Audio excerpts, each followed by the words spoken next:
మీ business ఏదైనా మీ ఊర్లో promotion చేయాలంటే అది సుమన్ టీవీతోనే సాధ్యం. ఇప్పుడే సంప్రదించండి. నమస్కారం. ముఖ్యంగా చేసిన సోషల్ మీడియా వాళ్ళకు మరియు వైఎస్ఆర్ కుటుంబ సభ్యులందరికీ కూడా నమస్కారాలు. ఈ సందర్భంగా మొదటి రోజు మేము ప్రెస్ మీట్ ఇచ్చినప్పుడు మేము ఏదో మాట్లాడినాము. దాని తర్వాత దానికి అటుపక్క ఉన్న వాళ్ళు టీడీపీ వాళ్ళు మళ్ళీ దానికి ఏదో కౌంటర్ ఇచ్చినారు. నేను ఈ సందర్భంగా ఒక సామెత గుర్తొస్తాను నాకు. ఏమంటే పచ్చకామర్లకి లోకమంతా పచ్చ కనబడుతుందంట. నేను ఇది ఎందుకు చెప్తున్నానంటే రాజకీయంగా నువ్వు ఎక్కడ నిలబడినా నీకు నేనే మొగుడని చెప్పిన. అంతే కదా నేను చెప్పింది. ప్రెస్ వాళ్ళు కూడా అదే నేను చెప్పిన. నేనేం చెప్పలే. దానికి మొగోలు పెళ్లి చేసుకుంటారు. నువ్వు పుంగునూరుకో, మదనపల్లికో, సంతలోకో, లేదంటే హేమంత్ రెడ్డి ఇంతకుముందు ఆడు ఉన్నారు కదా మార్కెట్ కమిటీ చైర్మన్, ఆడికి వస్తారు. అక్కడికి పో. నేను యాడికి పోయితే నాకు అలాంటి అలవాటు లేదబ్బా.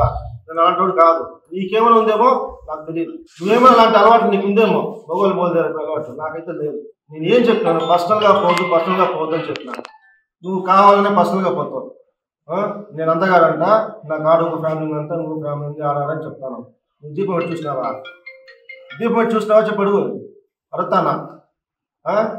నిన్ను మాట్లాడితే మాత్రము మీ భార్య నీ పని గొడవకు వస్తుందని చెప్తావు. ఇవంతా మాట్లాడితే మా ఇంట్లో మా అడగరా? కుక్కతో ఒక వంకర, నీ బుద్ధి వంకర అంతే. భారతీయ సిమెంట్ డీలర్ నేను. పొలంలో ఫస్ట్ డీలర్ నేను. సిమెంట్ వ్యాపారమే చేసింది. నేను వేరే వ్యాపారం చేయలేదా? నేను సారాయం లేనా, గంజాయి అమ్మినానా, ఇంకోటి అమ్మినానా? అమ్మలేదు. నేను సిమెంట్ వ్యాపారం చేసి తప్పేమి ఉంది? నేను నాకు ఏ దీంట్లో టికెట్ ఇచ్చినారనేది అమరన్ నేను చెప్తాను. నాకు ఫస్ట్ టికెట్ ఇచ్చింది అమరన్నే. ఆయన అడిగి చెప్తాడు ఏ కొట్టలు ఇచ్చినాడు. అర్థమవుతుందా?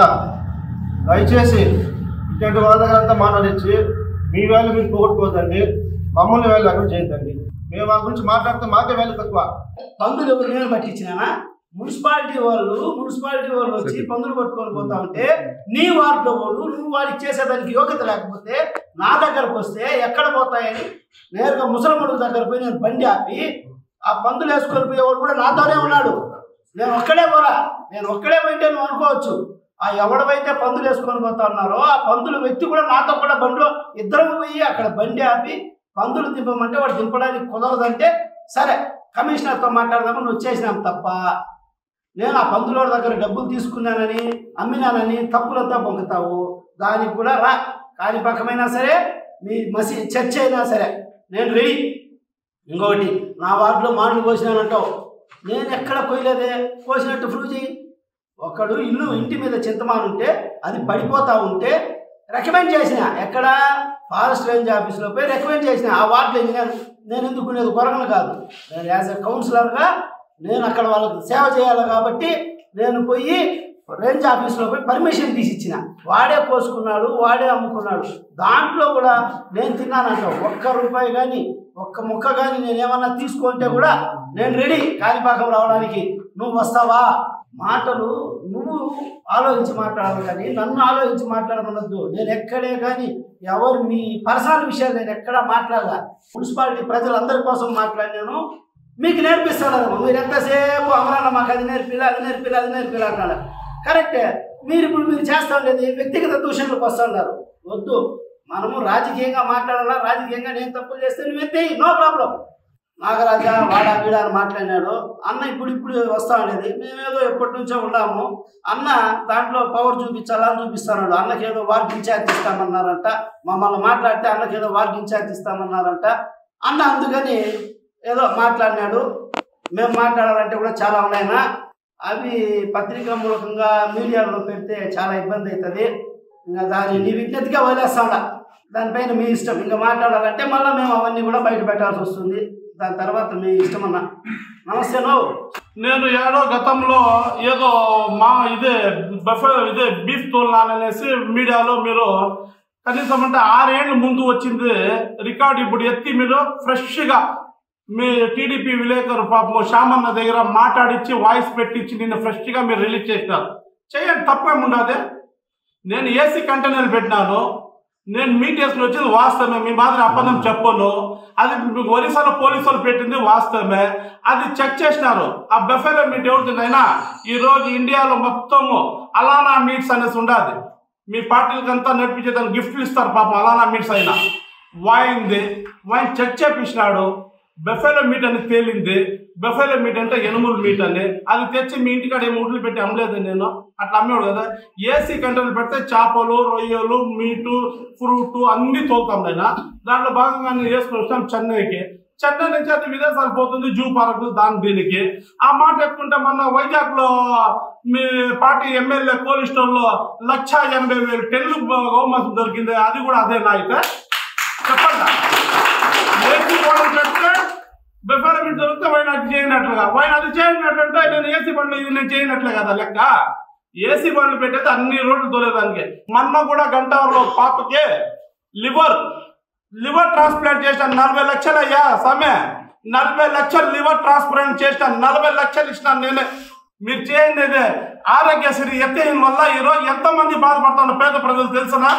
జగన్ నుండి అప్పుడు 25 లక్షల రూపాయలు గ్యారంటీ ఇచ్చిండ్రు. మీరు చేస్తా ఉండే పనులకి ఎవరో ఈరోజు పేద ప్రజలు ఎంతమంది వస్తున్నారు తెలుసునా మీకే? 300 మంది డ్రైవర్లు, క్లీనర్లు ఈరోజు దేవుడు నాకు వాళ్ళకి జీవనోపాధి చూపించేదానికి ఒక దావు చూపించినాడు. 300 మంది నా దగ్గర ఉన్నారు స్టాఫ్. అంతమంది 300 మంది అంటే వాళ్ళ కుటుంబాలు లెక్కేసుకో. అంతమందికి మార్గదర్శిగా నిలిచినాను. అంతమంది బతుకులు చూపిస్తా ఉన్నాము. నాపై బదులు ఎత్తేయండి అనేది ఎత్తేస్తాం సమయం. మీరే బతకండా, మీరే ఉండండి. ఇంతటితో వదిలేయండి. ఇది పద్ధతి కాదు. తప్పు చేయడం కదా, జాఫర్ శిక్షించండి. ఇంకొకట నిన్న ఆయన మిలిటరీకి పోయిచ్చినాడు పాపం. నీతి నిజాతిగా బతుకుతాను నీతియా. అలాంటి వాళ్ళని పెట్టుకుని నువ్వు వచ్చి సత్యం చేయండి. అలా వద్దు నాయనా. మేము లేదంటే నీ జీవిత చరిత్ర లేదు. నేను ఈయన కానీ లేదంటే నువ్వు కౌన్సిలరే లేదు. ఆ విషయం అమరా నాకు తెలుసు. అమరా నా ఇంట్లో పిలుచుకుని మా చేతిలో చేపించి మాట్లాడాడనేది నువ్వు కౌన్సిలర్ అయినావు. లేకపోతే నీ జీవితంలో నువ్వు కౌన్సిలర్ అయినావు అదే రంగాపురంలో. నీ గురించి మాట్లాడుతున్నా మళ్ళీ మాట్లాడుతూ ఉంటా. గుర్తు పెట్టు, ఇదంతా ఫీచర్ గుర్తు పెట్టుకుని మాట్లాడండి అందరూ. ఇక్కడ వచ్చేసిన మా వైఎస్ఆర్ కుటుంబ సభ్యులందరికీ నా ప్రత్యేక ధన్యవాదములు. అలాగే ఇక్కడ వచ్చిన సోషల్ మీడియా వారికి అందరికీ నా ధన్యవాదములు. ఒరే స్వామి, నువ్వు ఎమ్మెల్యే గురించి మాట్లాడే స్థాయి నీది అన్నాడు. కరెక్టే, ప్రామిస్తో నాది ఎమ్మెల్యే గురించి మాట్లాడే స్థాయి అయితే అంత వయసు నాకు లేదు, అంత స్థాయి నాది కాదు. కానీ ఒక విషయం అయితే చెప్తాను. ఆ ఎమ్మెల్యే విషయం గురించి ఎందుకు మాట్లాడాల్సి వచ్చిందంటే, నువ్వు హాస్పిటల్కి పోయినావని చెప్పినావు.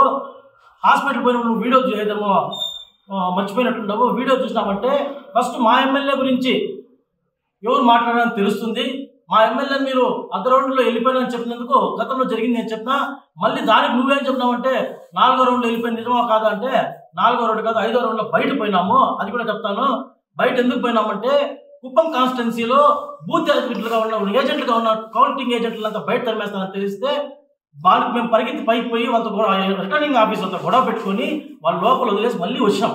17వ రౌండ్ వరకు మేము ఉన్నామా లేదా అనేది నువ్వు ఆ రోజు సీసీ కెమెరాలో చూపించేస్తే నేను జీవితంలో రాజకీయమే మాట్లాడు. మరియు మీరు ఇప్పుడు కూటమితో ఉండి మీ మెజారిటీ ఎందుకు 20,000 పడిపోయిందో మీకు అర్థమవుతుందా?